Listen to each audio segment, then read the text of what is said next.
ప్రతిరోజులానే విష్ణుప్రియ యోగా చేసుకుంటూ ఉంది. ఇక పక్కనే మణికంఠ కూర్చొని ఉంటాడు. ఇక లెగిసిన తర్వాత ఇక మణికంఠ అయితే విష్ణుప్రియతో అంటాడు, "నువ్వు చాలా పర్ఫెక్ట్‌గా ఉన్నావు. ఎందుకంటే నీ మైండ్‌ని నువ్వు బ్యాలెన్స్ చేసుకుంటున్నావు. కిచెన్‌లో నిన్ను పోక్ చేశారు. ఆ సమయంలో నువ్వు రియాక్ట్ అవుతావు అనుకున్నాం తప్ప, కానీ నువ్వేమాత్రం రియాక్ట్ అవ్వలేదు చూడు. నాకు చాలా బాగా నచ్చింది విష్ణుప్రియ" అంటే, "అలా నేను చేయకపోతే నన్ను నామినేషన్‌లో పడేస్తారు కదా! కాస్తంత జాగ్రత్తగానే ఉండాలి" అంటూ విష్ణుప్రియ కూడా ఫన్నీగా మాట్లాడుతుంది.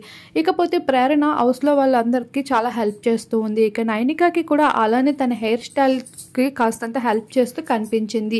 ఇక పక్కనే అందరూ అయితే అడుగుతున్నారు, "నీకు హెయిర్ స్టైల్ బాగా వచ్చు, ఎలా వచ్చు?" అని అడుగుతూ ఉన్నారు. "అలా ఏం లేదు, నాకు ఇంట్రెస్ట్" అని చెప్తుంది. ఇక అలానే రాజ్‌కి కూడా తనైతే పోనీటైల్ వేస్తూ ఉంది చిన్నగా. అలా ప్రేరణ అయితే హౌస్‌మేట్స్ అందరితో ఎంతో చక్కగా మింగిల్ అయిపోతూ కనిపిస్తుందని చెప్పుకోవచ్చు. ఇక అలానే మణికంఠ అయితే డిస్కస్ చేస్తూ ఉన్నాడు సోనియాతో. "ఈరోజు కిచెన్‌లో చాలా వర్క్ ఉంది. చేసాక అలసిపోయినట్లు అనిపిస్తుంది. అయినా మన వర్క్ మనం త్వరగా చేసేసుకోవాలి" అంటూ.